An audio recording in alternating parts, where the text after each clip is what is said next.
2000, o circovírus suíno tipo 2 foi isolado em rebanhos brasileiros por pesquisadores da Embrapa. Em 2003, houve a primeira grande mudança de genótipo, com o PCV2B se tornando mais prevalente do que o PCV2A. Em 2012, o PCV2D passou a ser detectado em diversos casos clínicos em rebanhos vacinados. As vacinas comerciais foram disponibilizadas a partir de 2004 e, em 2007, foi lançada a primeira vacina no Brasil. Alinhada à necessidade de evolução das ferramentas para prevenção e controle do PCV2, a Ouro Fino desenvolveu a SafeSUI Circovírus, a primeira e única vacina do mercado brasileiro produzida a partir do PCV2B. Utilizando tecnologia recombinante em baculovírus, a SafeSUI Circovírus oferece proteção segura, eficaz e atualizada contra os genótipos de PCV2 mais prevalentes no Brasil. SafeSUI Circovírus. A definição de vacina contra a circovirose foi atualizada.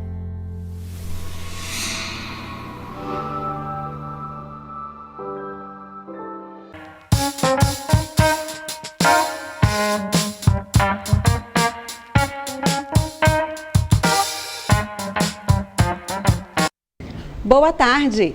Seja bem-vindo a mais uma edição da AgroLive, apoiada pela Ouro Fino Saúde Animal.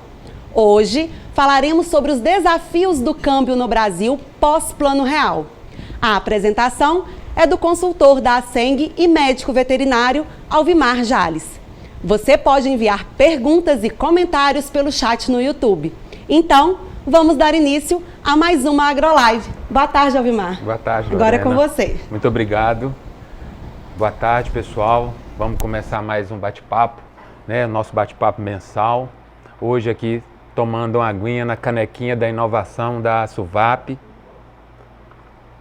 feita com todo carinho, justamente para a AgroLive, né? Nós vamos fazer aquele bate-bola entre o slide e a bancada aqui. Vamos dar um pulinho no slide para a gente começar a fazer o bate-papo, né?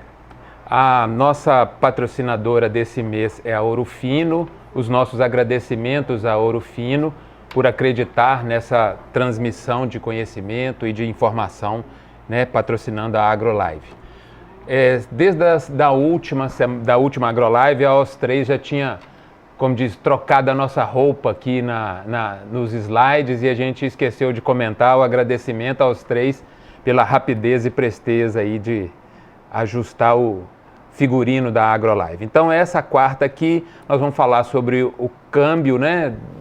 Depois do Plano Real, né? Nós vamos falar disso na sequência, por que depois do Plano Real. E rapidamente aqui, a gente acredita que tem esse papel também de estimular essas reflexões fundamentadas, mais amplas aí, porque com certeza elas ajudam na formulação de conceitos que vão ajudar a fazer o preço toda semana, né?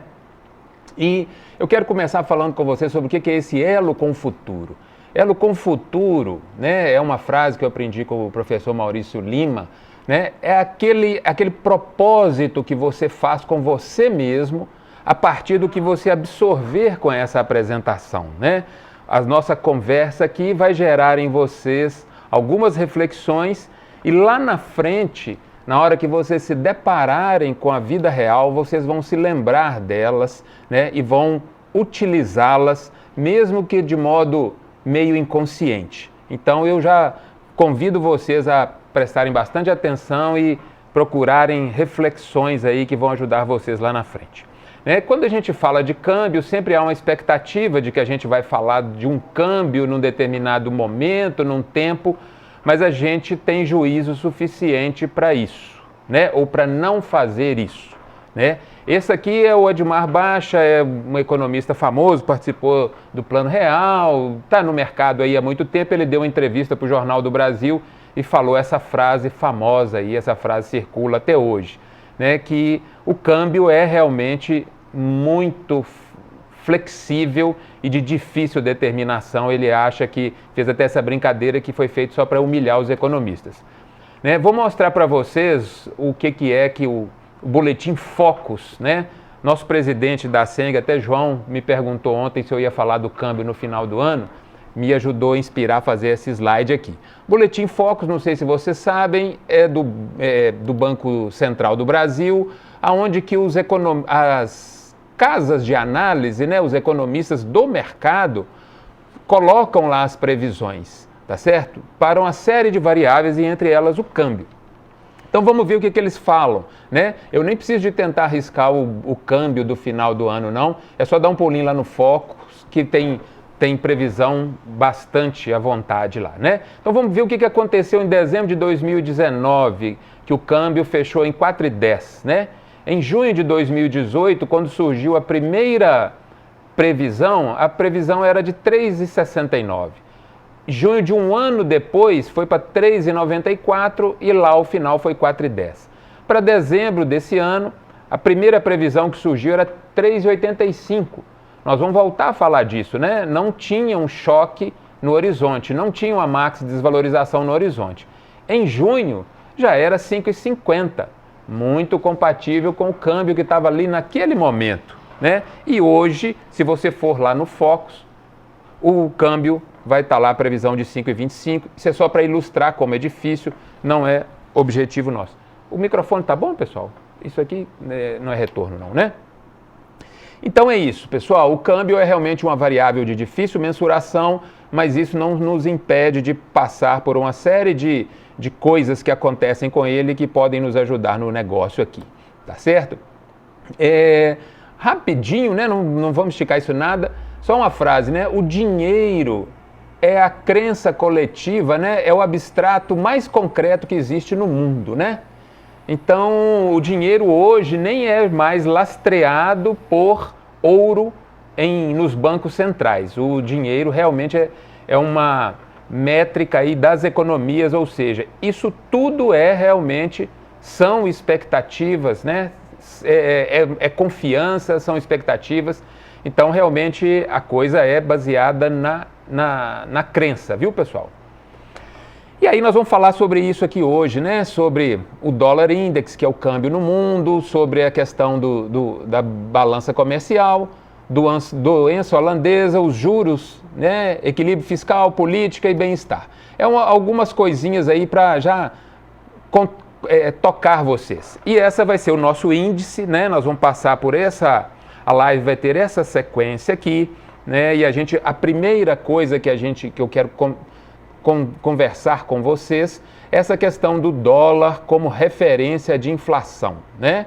Que vou mostrar para vocês que não é certo, tá? Por que que? E isso é um hábito que a gente traz da década de 80. Por que que eu digo isso, né? Porque apesar de não ser mais ou menos antigo, eu me lembro das coisas desde o governo de João Figueiredo, né?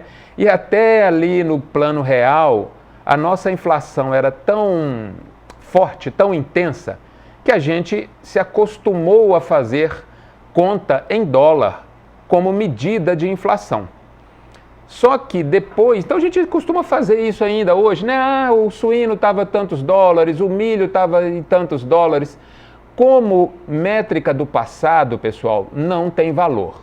Tem valor para você fazer uma referência de paridade de exportação, de preço de importação de grãos, qualquer coisa desse sentido faz sentido, mas para inflação não. E eu vou mostrar para vocês aqui as medidas de inflação, né? Então nós temos 3 linhas aqui nesse gráfico, vamos tentar usar aqui, ó. Então a gente tem aqui, né, o dólar é o verdinho, olha como ele flutua, né? Vai para cima e vai para baixo.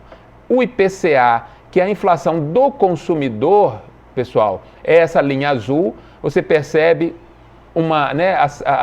a curva de subida dela, e o IGPDI ou IGPM estão aqui nessa linha vermelha aqui, né, que é uma inflação do atacado, a inflação do produtor, é a inflação da suinocultura, viu?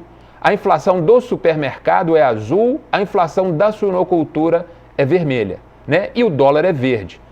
Não vamos ficar fazendo conta de inflação em cima de dólar, combinado, pessoal? Né? E por que essas inflações são diferentes, né? O Brasil virou um grande especialista em inflação aí por causa desses problemas que tivemos aí nas décadas, já vinha desde 50, mas agravou em 70 e 80, né? Então a gente tem medida para todos os gostos, para todas as faixas, né? E um indexador muito famoso aí nesse período e até hoje é o IGPM, que ele é um indexador misto. Ele usa preço do atacado ao produtor, ele usa preço do consumidor e ele usa preço da construção civil, né? Então a gente tinha a inflação era tão grande que a gente ficou com todos eles aqui. E aí nós temos esse período aqui, e aqui esse período de 95 a 99, que foi um período imediatamente depois da hiperinflação da década de 80, tá certo? A gente sempre falou, a gente estava acostumado com a remarcação total, vamos falar assim, né? Tudo que subia de preço ao longo da cadeia era repassado. Se vocês se lembrarem, vocês vão ver que tiveram empresas que eram muito boas em remarcar, ou vão falar assim, muito boas em comprar e repassar. Na hora que a inflação abaixou drasticamente com o Plano Real, né, elas ficaram sem a mesma eficiência. Então a gente traz às vezes essa cultura de que a inflação vai ser repassada do atacado para o varejo por causa do dólar. E não vai, vou mostrar para vocês, não é obrigação. Mas o que eu estou falando aqui? Esse período aqui, né, pós hiperinflação, olha o que acontecia com a inflação. Olha aqui, gente, a inflação, o tamanho da inflação aqui de 90 a 94. E olha o tamanho da inflação aqui depois de 1990, no mesmo gráfico. As escalas são totalmente diferentes, que a inflação depois de 1995 fica imperceptível, né? Então, para a gente perceber a inflação depois daí, a coisa mudou toda a dinâmica. E aí, agora nós temos um comparativo, né? O azulzinho é a inflação do consumidor e o vermelho é a inflação do produtor, do varejo, é a inflação da suinocultura. E esse outro gráfico, para encerrar essa pauta, é o mais adequado. Então, eu estou mostrando para vocês, pessoal, né, através da linha verde, a inflação do consumidor tem sido muito menor do que a inflação do produtor, do que a inflação do atacado desde o Plano Real, desde que o Plano Real estabilizou. Você tem um resíduozinho ali em 95, 96, né? De 97 em diante ele estabilizou. Então isso justifica o que a gente fala muitas vezes, que não é porque a alta aconteceu na carne, né, no frigorífico, que ela vai chegar lá no consumidor. Isso a gente usa para fazer preço, né? A margem de lucro, a oferta, tudo é diferente em cada ponto da cadeia. Ok, pessoal? Então a gente fecha essa questão. Eu estou acabando de mostrar para vocês, né? Só um último número aqui. Olha para vocês verem aqui a inflação nesse período todo, de 1995 até hoje. A inflação do produtor, a inflação da suinocultura está aqui na casa de 7,48, o índice. A inflação do consumidor, 5,28, por acaso parecida com o dólar. Se não tivesse essa pulada do dólar aqui, ela estaria até um pouco maior, né? Em outros momentos, o dólar estava acima da inflação, depois ele vem para baixo. Resumo, dólar não é medida de inflação. Inflação a gente tem que saber escolher os índices, tá? Para poder entender o que está acontecendo. E agora a gente vai falar para o câmbio real, né? A gente também sempre escuta aí essa história, né? Essa é a curva do câmbio, tá, gente? A verdinha aqui, desde 1995, e essas linhas azuis são as mudanças de governo, porque não tem como tratar de câmbio sem enxergar também as mudanças de governo. Não é política, tá? É economia, isso que a gente está tratando, acaba falando um pouquinho de política, mas sem essa intenção, sem desejo nenhum desse debate, apenas com enfoque econômico. E a gente, né, nós vamos falar do câmbio real aqui, para vocês entenderem o que acontece aqui, né? Agora, mesma coisa que a gente fala aqui nos preços de carne também, de milho, seja o que for. Preço nominal diz pouco, o que diz mais é o preço real da mercadoria. Preço nominal, né, gente, sempre o último preço vai ser o mais caro, né? A gente precisa de corrigir. Então, como é que a gente corrige a inflação no dólar? Tem várias formas. Uma delas, né, várias formas não, tem algumas formas, né? Volta um pouquinho para cá.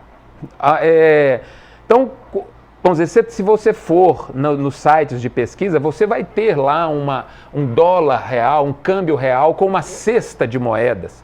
Então, você pode ponderar pelas relações comerciais que o país tem no exterior, tá? Mas essencialmente o que é?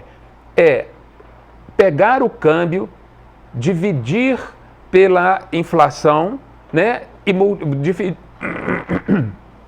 dividir pela inflação brasileira e multiplicar pela americana. Tá certo, pessoal? Vamos voltar para o slide para a gente olhar aqui a vermelhinha e a gente percebe aí aquela fala. Então nós estamos aqui hoje com o dólar na casa de 5,50, né? Por essa medida da inflação da suinocultura, aquele dólar lá da eleição do final de Fernando Henrique e entrada de Lula seria 9,50, pessoal. Tá certo? Então esse é o câmbio real. Aquele câmbio real de Fernando Henrique que estrangulou as empresas seria o 5,50 hoje. Lá naquela época ele fazia isso. E aqui a gente tem as curvas dessa apreciação cambial que o dólar, né, vem caindo, e é importante a gente entender isso, porque essa dinâmica tem tudo a ver com os estresses que passa pela suinocultura, né? Então essa flutuação aqui do chamado câmbio real. Então vamos lá, voltando aqui para a gente ficar bem claro. O que acontece? O câmbio vai ficando congelado até que ele se desvaloriza e aí ele fica confortável para a exportação, tá certo? Quando ele está aqui, né, ele está confortável para a exportação, as exportações avançam, nós vamos ver isso pelo próximo slide.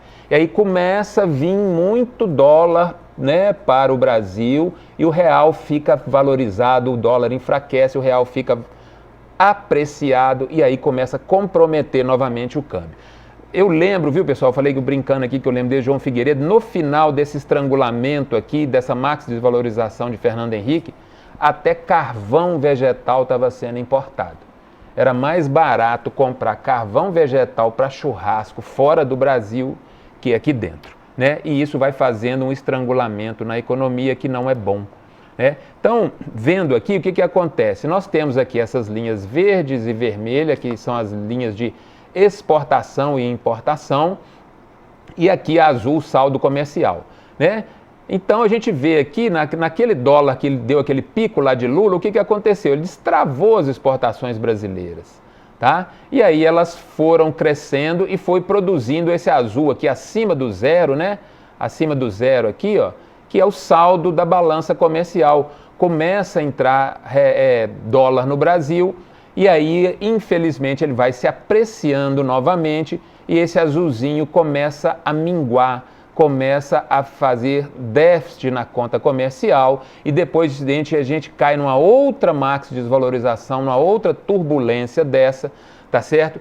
Para depois começar a exportar de novo. Então o Brasil está meio aprisionado nessa armadilha aí depois do Plano Real, viu, pessoal? Né? Isso aí é um debate, tem mais de uma visão a respeito disso, você vai encontrar gente que é a favor, gente que não é a favor, mas a gente está vivendo esse ciclo aí, né? E aí o que acontece aqui com esse câmbio também, que é o chamado populismo cambial, né? Essa sobra, vamos falar assim, pessoal, né? Tem determinados países, vamos voltar aqui, essa sobra aqui, tem determinados países que neutralizam esses excessos aqui, tá certo? Para fazer uma certa política cambial que favoreça uma exportação. O Brasil não tem feito isso, né? E aí, agravado aí por esse diferencial de juros, olha aqui, ó, a diferença de juro no Brasil e nos Estados Unidos. O azul é o juro no Brasil, tá? Desde 1995. E o verde é o juro nos Estados Unidos. E aí, um menos o outro. O que acontece? O pessoal pega dinheiro americano com juro barato e vinha aplicar no Brasil. Nós não sabemos o que vai acontecer daqui para frente, porque o juro aqui também caiu muito. Mas antes o que acontecia? Vários governos, né, faziam essa manobrinha, deixavam aí, né, o câmbio se apreciar, porque isso traz poder de compra, né? O pessoal compra bastante eletrônico, viaja muito, né? Compra vinho, compra celular novo, fica todo mundo muito feliz, tá certo? E depois lá na frente a gente tem uma outra maxi desvalorização, um outro tranco na economia, né? E aí a coisa traz problema, né? Esse tipo de desvalorização que a gente teve esse ano não foi a primeira vez que aconteceu. Por acaso, este ano, o suíno está conseguindo remunerar esse aumento de custo, mas nós podemos ter o mesmo tipo de evento em um momento não tão favorável, né? Essa faz parte da mensagem que a gente vai estar querendo deixar aqui, né? Então nós acabamos de falar aqui sobre câmbio real, né? Sobre essa questão fiscal e essa questão monetária que também influencia na questão comercial e dá margem para fazer um certo populismo cambial. Eu diria para vocês que todos os governos, desde o Plano Real, de um jeito ou de outro, fizeram algum populismo cambial. Não sei se esse aqui vai conseguir fazer por causa da questão dos juros, né? Então, né, vamos ver, a gente cai agora nessa outra etapa, que é essa questão da chamada doença holandesa. O que é isso? Isso é um negócio muito interessante e tem tudo a ver com o nosso negócio, né? Isso, a doença holandesa, é um termo de economia que foi usado pelos efeitos da descoberta de petróleo e gás no mar territorial da Holanda, tá certo? E que fez com que entrasse muito dinheiro de exportações e fizesse apreciação do câmbio. Então, o que é isso? E por que isso tem tudo a ver com o Brasil? O que é a ideia dessa doença holandesa? Tá certo? Que os países que têm recursos naturais, né, fartos, e para nós estamos incluídos nisso, nós já falamos disso nas outras lives, as nossas minas e o nosso agro, né, eles são capazes de injetar muitos dólares na economia. E isso faz com que a taxa de câmbio fique valorizada e acaba intoxicando a indústria. No fundo é isso, né?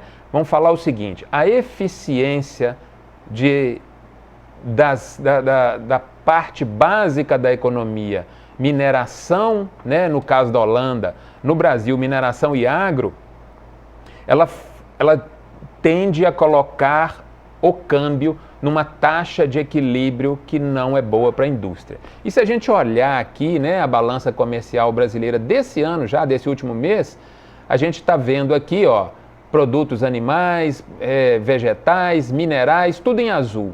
Tudo superavitário na balança comercial, no total de importações menos exportações. Na hora que você cai na indústria, déficit, né? Têxteis, déficit, né? Na hora que você cai aqui em máquinas, material de transporte, aparelho e tudo, o déficit. Resumo, né? O agro e a mina no Brasil são mais eficientes em comércio exterior. E aquilo que a gente acha que é um mérito nosso, e de certa forma é um mérito do agro, é importante que a gente entenda de onde vem isso, né? Tá certo? De onde vem isso, né? Isso vem da chamada vantagem comparativa, então isso asfixia um pouco a indústria e, de certa forma, atrapalha no desenvolvimento, na difusão de renda pela economia toda. E uma coisa, né, pessoal, que essa pandemia nos ensinou é a capacidade da distribuição de renda em alavancar as vendas de carne suína, né? Se a gente não aprendeu isso esse ano, não vai aprender mais, né? Então aqui a gente tem um exemplo, esse slide é das últimas lives que nós usamos. E a gente, né, mesmo às vezes quando o Brasil como um todo entra em declínio, a indústria da mina, né, a extração mineral continua crescendo, o mesmo acontece aqui com o agronegócio, né, ou seja, são setores que são dinâmicos em qualquer tempo, em qualquer câmbio. Essa é que é a ideia, né, que está transmitida aqui, continuam fazendo exportação, continuam sobrevivendo, mesmo às vezes quando o país como um todo não vai tão bem, né? E aí eu esse é um grande exemplo, não vou esticar esse slide aqui não, né? Eu estive pensando, vocês vão ver como é que, interessante, né? Como é que eu ia trazer para vocês, pode trazer de novo aqui, não? Como é que eu ia trazer para vocês essa questão das vantagens comparativas e as vantagens competitivas? O próximo exemplo é muito interessante. e é uma reflexão muito boa sobre isso, né? As vantagens comparativas, pessoal, são aquelas que a gente, de certa forma, tem na natureza, vamos falar assim, né? As vantagens que dão ao país uma condição melhor, né? Nós temos um agro privilegiado pelo tamanho do território, pela topografia, pelo clima, por uma série de coisas. E as vantagens competitivas são aquelas que são desenvolvidas através do avanço tecnológico, através da pesquisa, através de uma série de coisas. Mas eu fiquei, né, esse é um grande exemplo aqui, eu fiquei pensando como é que eu ia trazer isso para extremamente prático aqui. Aí me lembrei dessa frase, vamos voltar para o slide, dessa frase aqui desse economista, né, que vale a pena que ele que ele falou aqui? Esse economista russo, é uma certa, ela um pouco engraçada, com um tom de piada, mas ela, né, talvez seja até um pouco indelicada com a Argentina, mas ela é muito de reflexão, pessoal, né? Então esse economista estudioso de PIB, ele falou que no mundo tem 4 classes de países: os desenvolvidos, os subdesenvolvidos, o Japão e a Argentina. O que ele quer dizer com isso? Né? O que ele quer dizer com isso? Que o Japão, apesar dos pesares, né, conseguiu se desenvolver, tá certo? E a Argentina, com todos os recursos, conseguiu fazer o caminho inverso, né? E aí de onde vem a reflexão, viu, gente? A Argentina, no princípio lá do século passado, e, né, se o pessoal der um Google, se quiser também eu passo esse trabalho aqui, né?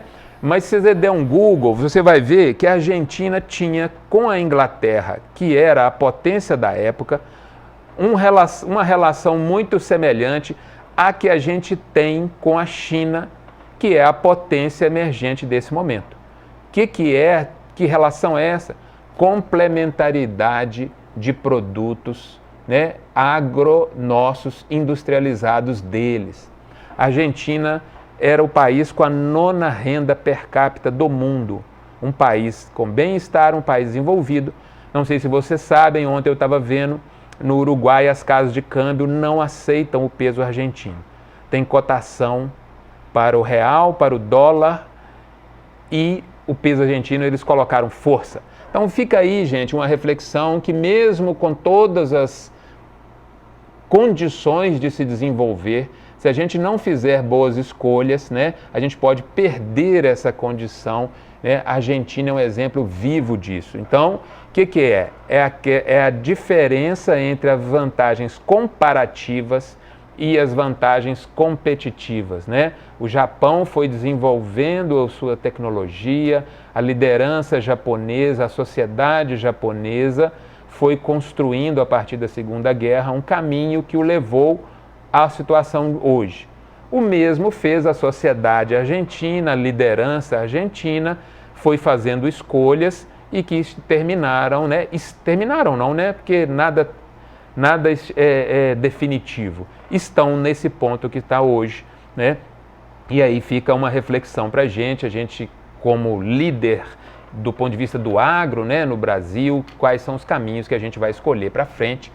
Vamos só fechar esse negócio da indústria aqui. O professor Paulo Gala mostra, tá certo, que os países que têm mais bem-estar da população como um todo têm um PIB da indústria em torno de 20%, a indústria de transformação, pelos empregos, pela tecnologia, pela renda que ela é capaz de gerar, né? E a nossa hoje é 9%, né? Na visão dele, a taxa de câmbio boa seria essa que produzisse, né, um superávit na indústria. Então hoje nós temos essa taxa de câmbio que atende o agro, mas talvez até de hoje não, mas assim, historicamente, né, vamos corrigir a minha frase, historicamente a taxa de câmbio desde o Plano Real tem intoxicado de certa forma a nossa indústria, e isso não é bom para a distribuição de renda, não é bom para o desenvolvimento. E a gente sabe que a distribuição de renda por maior parcela da população fez o que fez também com o consumo de carne suína esse ano, associado, né, às exportações para a China. o consumo no mercado interno deu os preços que nós tivemos aí, nós estamos tendo aí, né? E aqui nós temos um comparativo dessa questão de modelo de desenvolvimento aqui, Brasil e China, renda per capita, né? Então a China, a renda per capita vem baixa até na década de 80, exatamente 80, 90, o Brasil já estava aqui na casa de 11 mil dólares, o Brasil foi a 15, a China estava na casa de 2 mil dólares, já está indo para 18 mil dólares, não podemos esquecer o tamanho da China em relação ao Brasil, é muito maior, a gente tem que cuidar das nossas vantagens comparativas para fazer boas escolhas e sair lá na frente. Aqui o outro exemplo é a renda per capita da Austrália e do Brasil. Do Brasil veio de 10 mil dólares para 15, a da Austrália de 30 para 50, né? A Austrália, apesar de ter um agro também eficiente, ela tem uma indústria mais pujante do que a nossa. A gente acabou de falar dessa questão das vantagens comparativas, que são as vantagens que nós ganhamos da natureza em relação às vantagens que a gente desenvolve, que são as competitivas, e o que isso faz com a economia de um modo geral.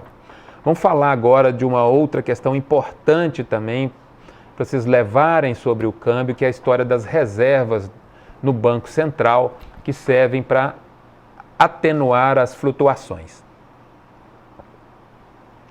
Mário Henrique Simonsen, quem lembra das coisas dele, de João Figueiredo, como eu, lembra dele, né? Foi um economista liberal extremamente importante no governo militar, né? Bastante ouvido sempre foi, né? Mesmo depois que ele deixou o governo. Mas essa frase também é dele. Inflação aleija, mas câmbio mata. O que ele quer dizer com câmbio mata? A flutuação cambial abrupta, ela pode realmente trazer problemas muito sérios para determinados negócios, determinadas empresas, tá certo? A ponto de causar danos de verdade, né? E a frase aí, né, é uma complementação da frase dele, tem tudo a ver com o que nós falamos aí, né?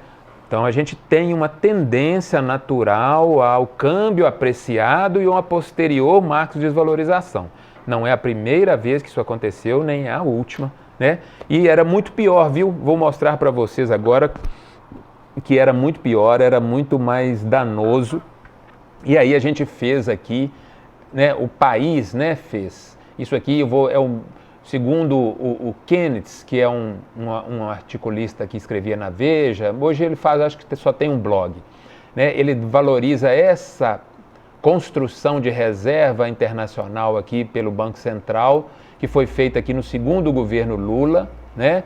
Aqui, tá?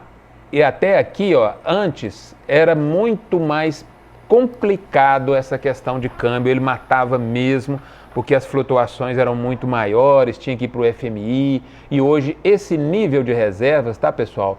Né? Aqui na época do Plano Real era 50 bilhões de dólares, hoje ela está na casa de 350 bilhões de dólares, né? Ele fala, e ela também tem um ensinamento para a gente que eu achei bem interessante em trazer aqui, né? O Kenneth, ele valoriza, ele põe na conta do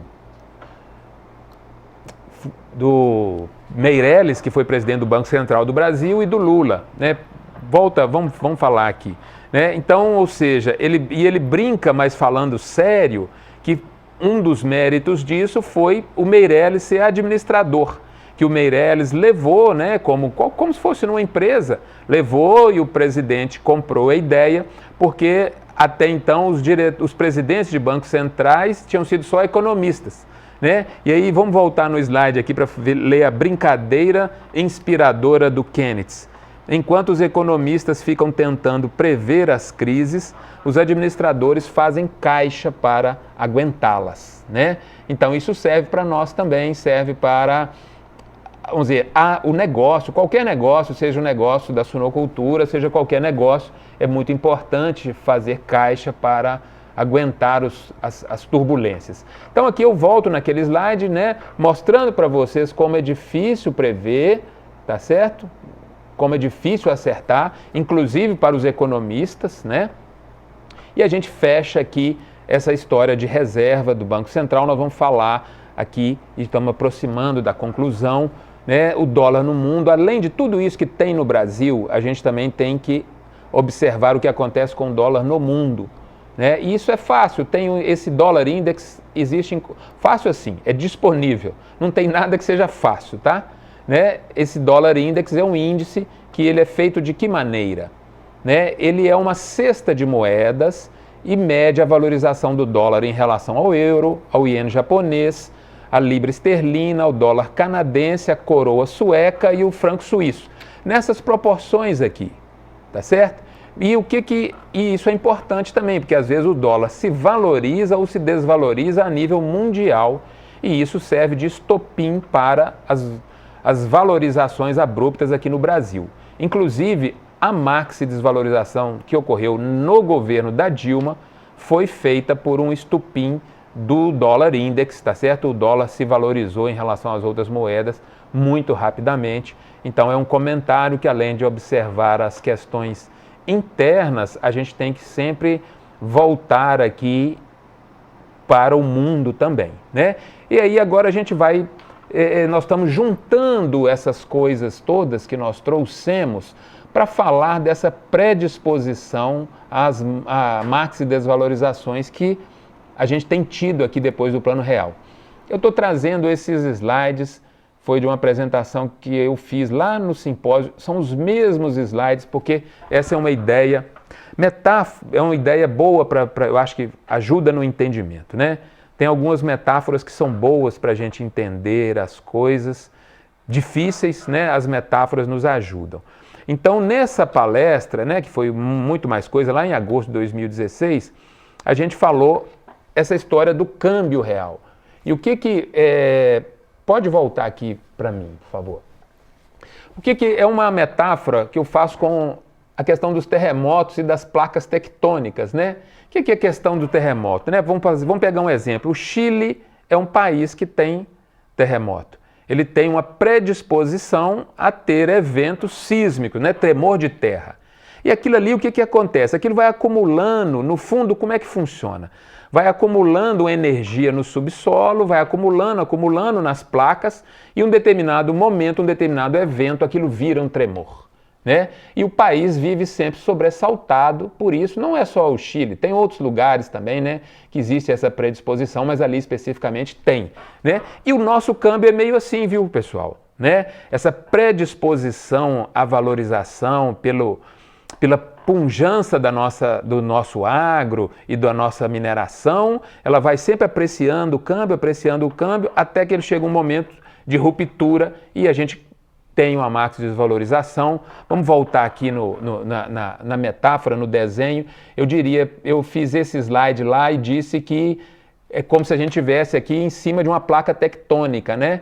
A gente não tem terremoto, né? Nós não estamos numa zona de risco para terremotos, mas em relação ao câmbio, a gente fez essa brincadeira dizendo que estamos constantemente numa zona, num risco de termos um tremor na economia, para fazer a comparação, né? Como é que é essa história do terremoto? Vamos voltar aqui só para a gente tentar fechar essa metáfora, né? A gente nunca sabe quando vai... A gente não, né? Os países que têm a predisposição ao terremoto, eles nunca sabem quando vai acontecer. Eles só sabem que ele vai acontecer ali na frente, né? E à medida que vai passando o tempo eles também têm medidas, vão tendo determinados sinais, um determinado momento vai acontecer. Conosco é semelhante. Se o nosso câmbio começar a apreciar e a gente olhar lá no câmbio real e ver que ele está apreciando, e às vezes a política econômica deixa isso com outros interesses, né? Ela pode anotar que uma hora vai ter um problema, pode se preparar que uma hora vai vir chegar um tremor de terra. Vamos voltar aqui para a conclusão. Eu gosto de concluir aqui, eu já usei isso aqui, que essa ideia, ela veio lá, né, do Arthur Igreja, eu assisti ele falar sobre isso, e vale essa pequena reflexão. Nós já estamos fechando aqui, estamos com o tempo folgado, né, minhas diretoras, né? Que bom. Depois devemos ter algumas perguntas e aí a gente vai poder falar sobre elas, né? Então, o Arthur Igreja, ele falou que o período que a humanidade mais se desenvolveu, do ponto de vista dele, que também é uma metáfora, é uma brincadeira explicativa, é quando existiu o Concorde, né? que ele saía de Paris para Nova York, né, ele era supersônico em um tempo, se eu não me engano, de 2 horas ou 2 horas e meia, sem comparação com, se eu não me engano, também 10 horas de hoje, né? E que naquela época tudo dava mais trabalho, tudo era mais delicado, tudo envolvia muito mais esforço.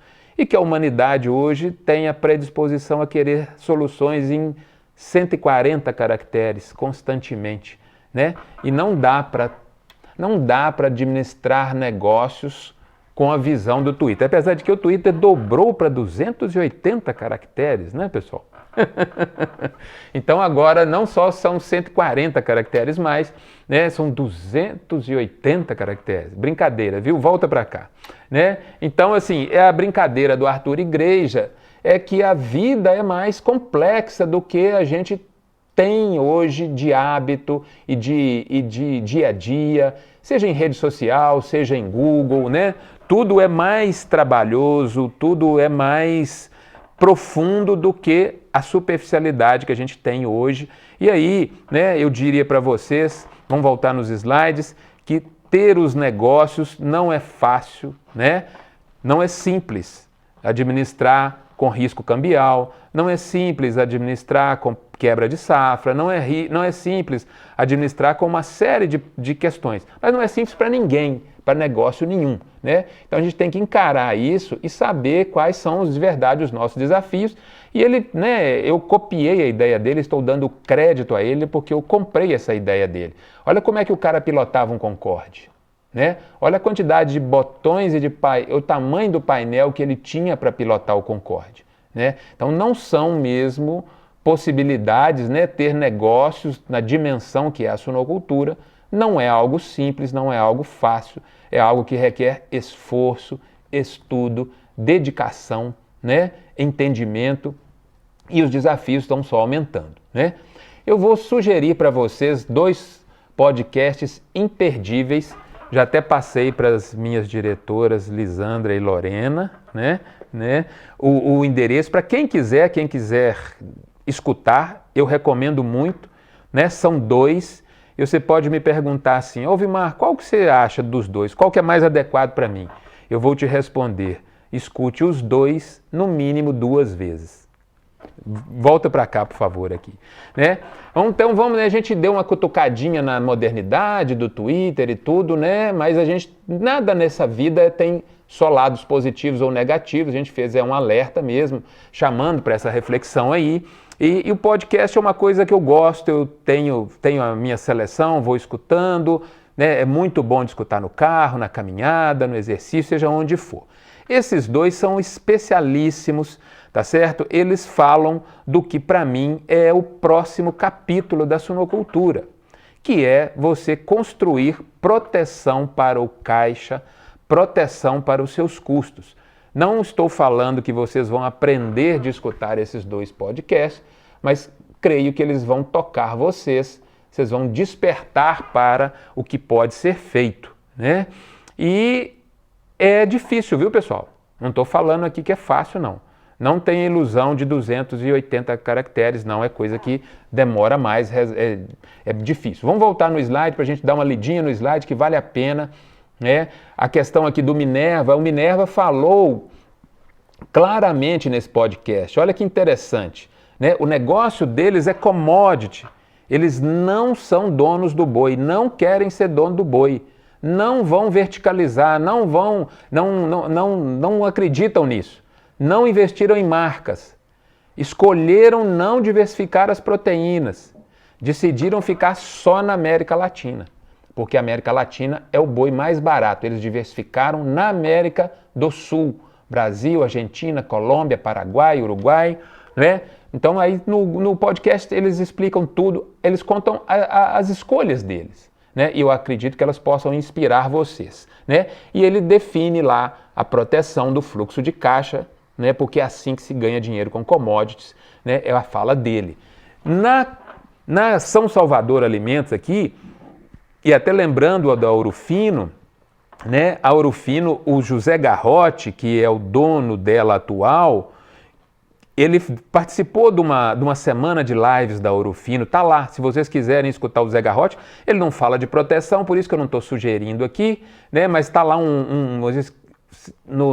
no YouTube da Ouro Fino, uma live do Zé Garrote, vocês vão ver, né?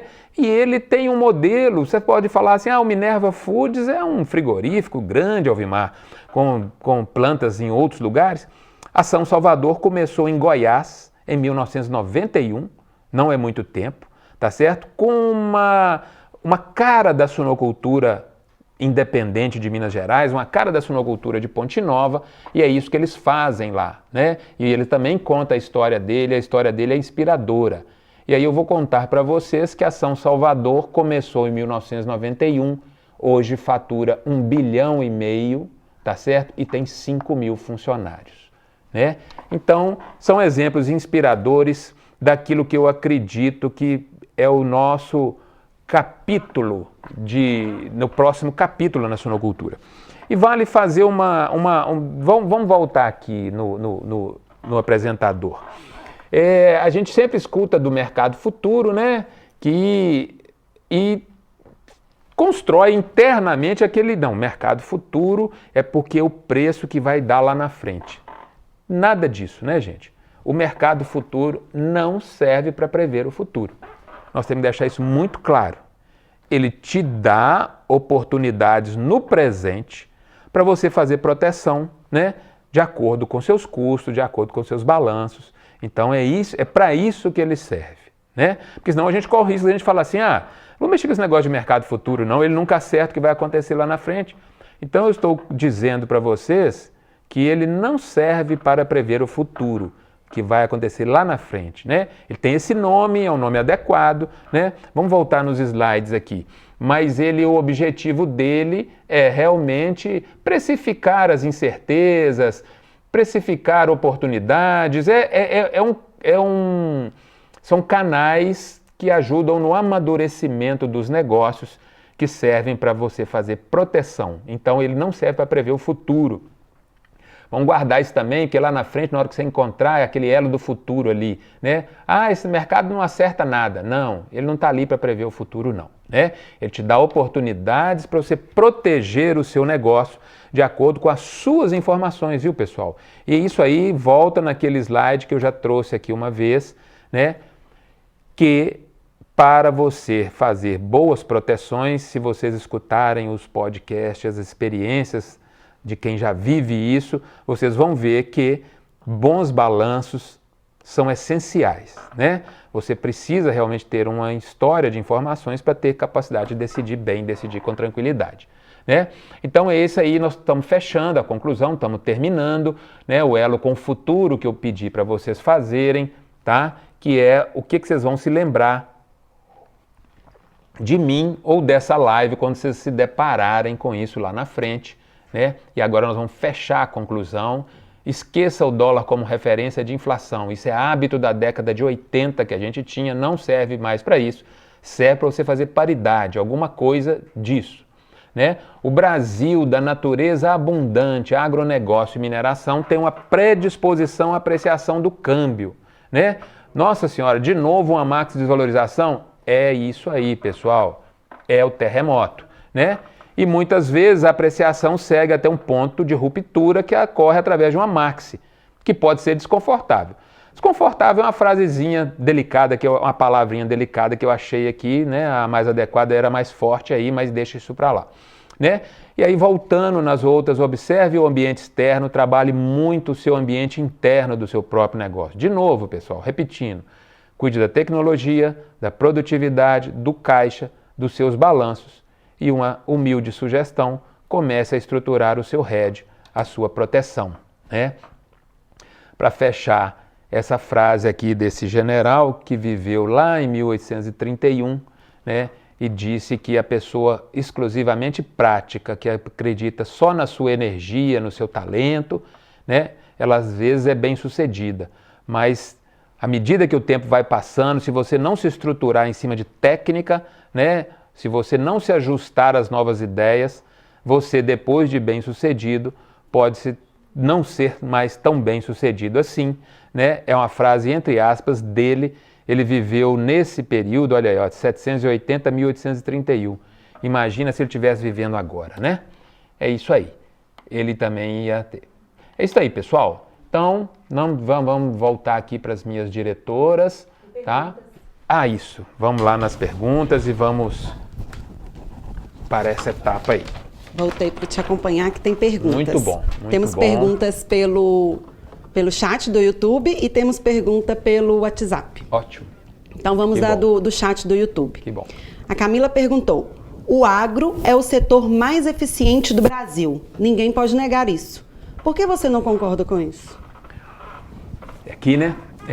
Olha só, não é que eu não concorde, não. A pergunta é ótima, né? E a gente tem que entender por que ele é eficiente, né? E quais são as consequências da sua eficiência. Porque senão a gente corre o risco, e aí eu quero fazer um alerta, daquela admiração narcisista pelo próprio agro, sem entender, né, o que são as consequências daquilo, sem entender as consequências sobre a nossa economia em geral, sobre o país e sobre nós mesmos, né? Então o agro é sim muito eficiente, o agro é um setor líder no Brasil, eu vivo do agro, eu amo o agro, tá certo? Mas eu quero fazer esse alerta para que a liderança do agro não fique na idolatria narcisista do próprio agro e realmente cuide de informar, de trabalhar uma série de variáveis que nós precisamos, né? É isso aí. Temos mais uma aqui no chat. A Paula Gomides está acompanhando e está com perguntas. Que bom, pelo que disse, os preços do atacado não chegam ao varejo, mas e a remarcação de preços? Ótimo. Como consumidora, afinal, aí, né? A gente vai percebendo essas... Exatamente. É muito boa. Não chega na mesma intensidade. A frase realmente precisa de um ajuste aí. Então, por quê, pessoal? Né? Quando a gente, e por isso que vale também a reflexão lá da época do pré-plano real. Porque tudo era remarcado e chegava mesmo. E eu me lembro na primeira Marx de Desvalorização de Fernando Henrique, lá em 1999, que o pessoal começou a usar uma frase de inflação potencial. E depois pararam. Se fosse atualmente, que a gente tem no Google, eu ia trazer esse texto para vocês. Por que eles pararam? Porque eles falavam exatamente assim, lembro como se fosse hoje. A inflação do atacado, essa do IGPM, vai chegar no varejo. Só que não chega na mesma intensidade. Porque a partir do plano real, que a inflação brasileira ficou civilizada, tá certo? As cadeias de produção se organizaram de modo diferente e passaram a reprimir, a rechaçar o reajuste. Então o reajuste ele só chega lá na frente dependendo de duas situações, pelo menos, da concorrência entre, vamos simplificar, da concorrência entre supermercados e da renda do consumidor. E dificilmente, não obrigatoriamente vai chegar na mesma intensidade, tá? Às vezes o suíno, o bovino, o arroz, o feijão, o café, o carro vão subir o custo numa situação, o preço noutra, lá na ponta, não obrigatoriamente é a mesma situação. Temos mais uma pergunta aqui. Você pode repetir essa comparação com terremotos e as variações do dólar?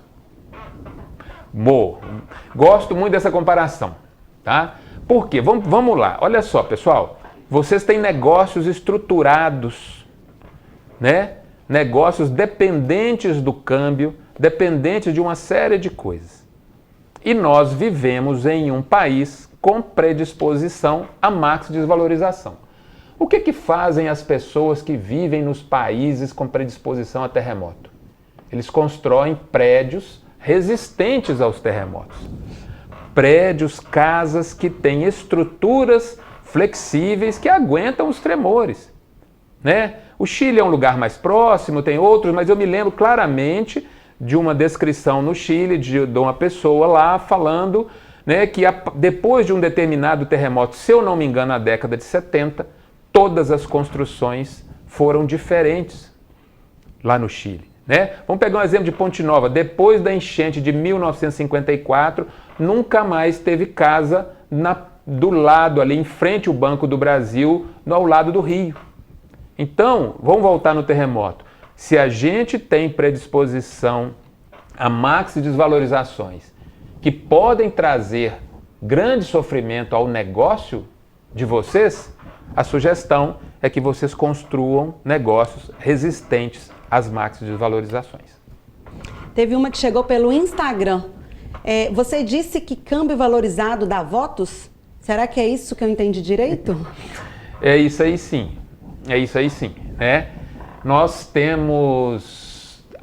Isso é um relato, isso não é política, isto é economia, mas o câmbio valorizado, o real poderoso em relação ao dólar, ele dá à população uma capacidade de compra maior e aquilo transforma em bem-estar. A economia funciona melhor e os políticos todos sabem disso, de qualquer ideologia, né? E ali, com uma certa inércia ou uma certa opção de taxa de juros, e aí você consegue dar um viés no câmbio confortável, né? Já foi feito isso, é só vocês olharem os gráficos, vamos evitar falar nome, porque no Brasil tudo é interpretado, mas são de todas as correntes, tá certo? Né? E vamos ver, vamos ficar alerta para as próximas reeleições, como o câmbio se comportará. Porque tem especialista que já diz, tá certo, que nós vamos ter um outro boom de commodities, tá certo? Se nós tivermos mesmo um boom de commodities, nós vamos ter o Brasil recebendo muitas divisas, né? O diferente agora é que a taxa de juros da Selic de hoje, né, pessoal? Porque a taxa de juros do interbancária ou do CDB já está em 7,5, 9 aí. Então, na verdade, a gente tem que ter um alerta e eu acho que é importante que a gente saiba que essas coisas existem para a gente poder conversar delas e agir de maneira adequada. Temos mais uma pergunta aqui. De que adianta fazer proteção com o tal Ed? O suíno não come papel, ele come milho. Isso aí, né? Então a gente escuta muito isso aí também, né? Mas tá certo, isso está certíssimo. O suíno não come contrato futuro. O suíno come milho, come soja, né? O papel serve para melhorar o seu caixa para você comprar o milho que ele precisa. É assim que funciona, né? E a gente, como o Brasil, tá cada vez menos, mas ainda acontece muito, né? A gente tem sempre, quando acontece um evento de escassez e tudo, a gente está sempre dando uma olhadinha para ver o que o governo vai fazer para a gente, né? Então a sociedade brasileira tem uma relação polar com o governo.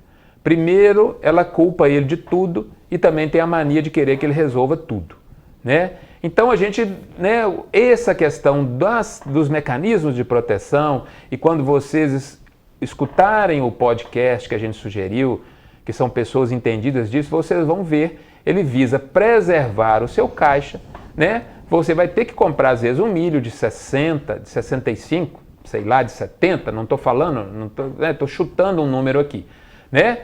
Mas se você tiver feito uma proteção anterior, né, você vai ter mais conforto para achar esse milho para o suíno comer, viu, Lorena? Tem uma pergunta que a Bianca, lá da ACEM, que está acompanhando também, ela perguntou, nossa economia tem uma doença que veio da Holanda? Como é isso? Justamente, é isso aí, né? A comparação com a doença faz sentido, porque ela, de certa forma, ela prejudica a economia como um todo, né? Então, o que é que ele quer dizer com isso? A gente tem que cuidar disso, deveria, né? Que aí depende da corrente econômica, do governo do momento, de uma série de coisas, de uma série de escolhas aí. Mas a gente tem sim, tá, Bianca? A gente tem sim uma predisposição a ter um câmbio apreciado, que geralmente vira maxi desvalorização lá na frente e assusta todo mundo, esfola todo mundo, né? E a gente vive nesse país aí. Por hoje, nossas perguntas encerraram. Você tem mais algum comentário, alguma ponderação a ser feita? Não, eu acho que, né, como diz, eu agradeço todos, né, consegui fazer a trajetória que eu tinha planejado, as perguntas ajudam a gente a clarear um pouquinho o debate, e é isso aí. É um tema difícil, pessoal, não é simples, mas é importante a gente conversar dele, né? O objetivo aqui é realmente despertar vocês para a importância e o desafio que isso representa, né? E vai representar cada vez mais, é o que a gente está acreditando. Então, nós temos somente a agradecer à empresa mais parceira da SUVAP, a Ouro Fino Saúde Animal, por estar patrocinando essa live de hoje, essa AgroLive, e a gente aguarda vocês na próxima AgroLive. Muito obrigada a todos. E a gravação vai ficar no YouTube, para quem quiser encaminhar para alguém, para quem quiser assistir de novo, tá lá no canal da SUVAP no YouTube. Muito obrigada a todos vocês.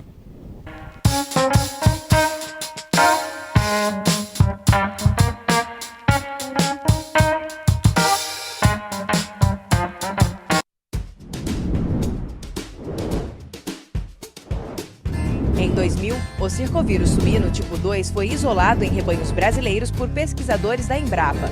Em 2003, houve a primeira grande mudança de genótipo, com o PCV2B se tornando mais prevalente do que o PCV2A. Em 2012, o PCV2D passou a ser detectado em diversos casos clínicos em rebanhos vacinados. As vacinas comerciais foram disponibilizadas a partir de 2004 e, em 2007, foi lançada a primeira vacina no Brasil. Alinhada à necessidade de evolução das ferramentas para prevenção e controle do PCV2, a Ouro Fino desenvolveu a SafeSUI Circovírus, a primeira e única vacina do mercado brasileiro produzida a partir do PCV2B. Utilizando tecnologia recombinante em baculovírus, a SafeSUI Circovírus oferece proteção segura, eficaz e atualizada contra os genótipos de PCV2 mais prevalentes no Brasil. SafeSUI Circovírus. A definição de vacina contra a circovirose foi atualizada.